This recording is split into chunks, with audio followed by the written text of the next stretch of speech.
Parece que tudo que eu compro cai e parece que tudo que eu vendo sobe. Como que eu faço para inverter isso e começar a ganhar dinheiro com ações? Bem-vindos à Faculdade do Dinheiro, eu sou o Douglas e hoje vamos trazer aqui um tema um pouco mais extenso e que acontece com muitas pessoas, principalmente investidores iniciantes de bolsa de valores. Muitos que começam na bolsa, às vezes começam tentando seguir algumas dicas de amigos ou alguma coisa que viu na internet, e aí é muito comum pegar alguns movimentos contrários ao que se esperava ou acabar comprando ações depois que ela já está subindo muito. Afinal, o efeito psicológico da gente ver uma ação que a gente teoricamente acredita começando a subir, subindo, às vezes com subidas mais fortes, é o famoso viés de confirmação. E às vezes a gente pensa que a gente não pode ficar de fora daquela subida, que a ação vai se valorizar muito mais, e a gente acaba comprando bastante daquela ação e nem sempre é isso que acontece. Na maioria das vezes, inclusive, ela não continua um movimento de subida depois de uma forte alta, ou depois de uma rampa ela passa por uma correção.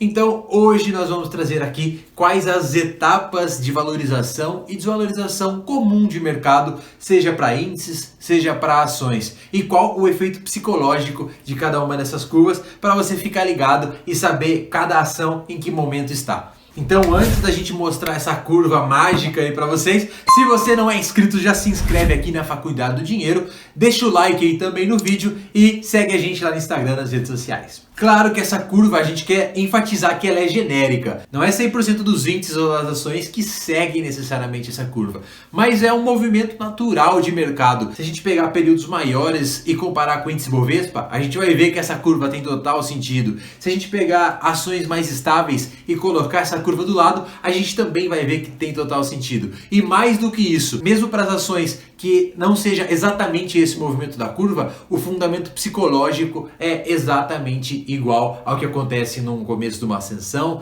depois de uma subida brusca ou depois de uma queda. O sentimento que depois é sucedido do fato da gente comprar ou vender é exatamente o que acontece em cada momento dessa curva e o que a gente vai tentar mostrar agora para ficar um pouco mais claro.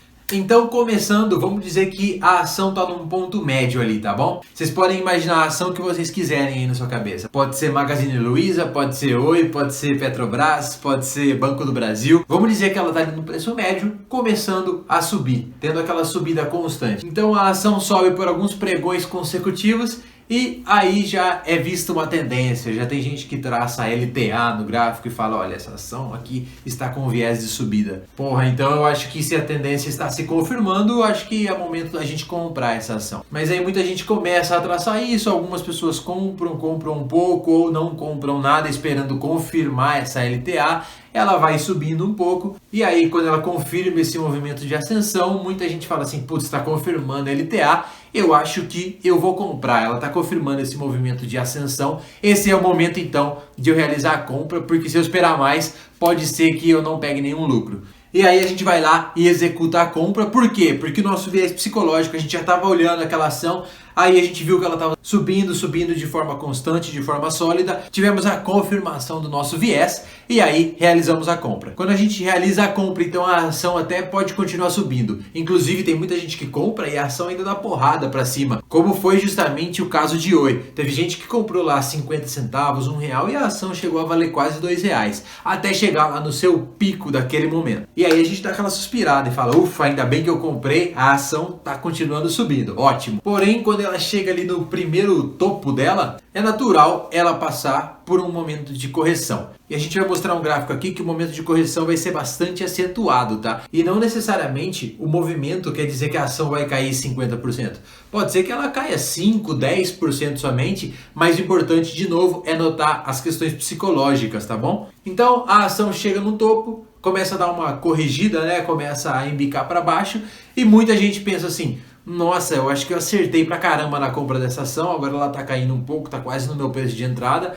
Eu acho que eu vou comprar mais, eu vou aproveitar essa redução aí para encher o bolso. Aí a ação eventualmente continua o movimento de correção, vai mais para baixo. E como a gente teve um viés de confirmação lá atrás, quando a gente comprou, ela subiu, ela se mostrou verde ali, ela se mostrou lucrativa num dado momento de tempo. Quando ela cai abaixo do nosso preço médio, a gente fala assim, puta, eu acredito muito nessa ação, ela já se confirmou boa lá atrás, então eu vou comprar mais e vou abaixar meu preço médio. Aí eventualmente a gente vai lá, executa a compra nessa ação que a gente ainda está acreditando e que a gente abaixou o nosso preço médio e ela continua um movimento para baixo. Aí nesse momento a gente começa a usar muito o fator psicológico para a gente tentar se convencer de que aquela ação é boa para manter na carteira, sem necessariamente olhar para os fundamentos daquela empresa ou para a estratégia que fez a gente comprar lá no começo. E aí, eventualmente, a ação cai um pouco mais e a gente não aguenta e realiza a venda. E aí é que eu queria chamar a atenção para um ponto bastante importante. Muita gente pergunta para mim, quando está em dúvida numa ação, se deveria comprar mais a ação, se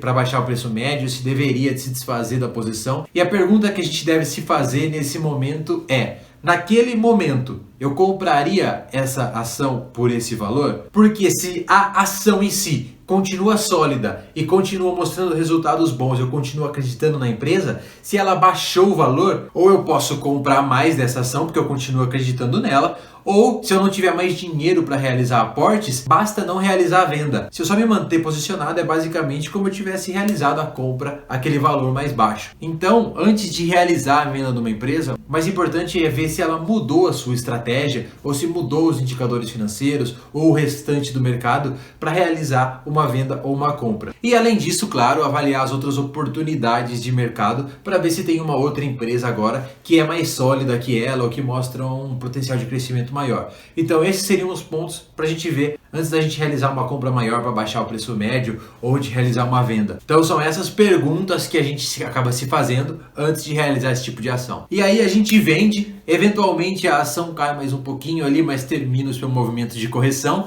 e ela começa a dar uma embarrigada para cima. Nesse momento, se a gente continua olhando a ação, né, as cotações da ação, a gente até tenta se convencer de que a gente vendeu no momento certo ou que a gente foi para uma ação que está melhor, a gente até tenta se convencer psicologicamente. Mas eventualmente uma ação que é sólida, que passa naturalmente por movimentos de correções, vai depois retomar o seu caminho de alta, vai formar uma nova LTA e vai voltar a subir. E aí, quando ela confirma o LTA e volta lá praticamente no preço que a gente fez a primeira compra, a gente vai lá e compra de novo se a gente estava de olho na ação. Porque daí a gente acha que a partir daquele momento vai ser só subida novamente e o ciclo normalmente se repete. Dadas algumas raras exceções aí, que a gente tem exemplos na bolsa, né? Por exemplo, a VEG, é natural que as ações passem por altos e baixos, até porque são movimentos de mercado natural. Os próprios fundos de investimento às vezes investem em uma ação e depois tem que reduzir posição, realizam um lucro e aí jogam a cotação da ação mais para baixo, depois eles vão para outra ação.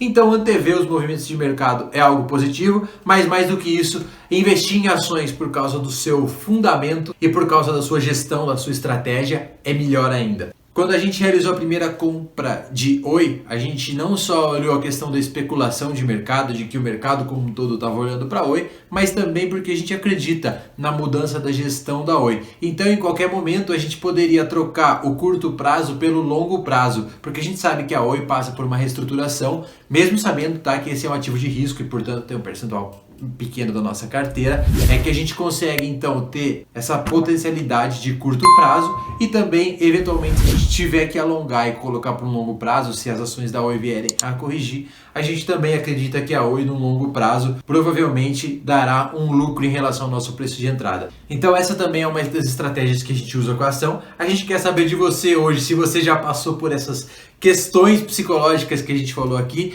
Se você concorda com o que a gente falou, também deixa o like e confere esse vídeo aqui. A Faculdade do Dinheiro fica por aqui e até a próxima.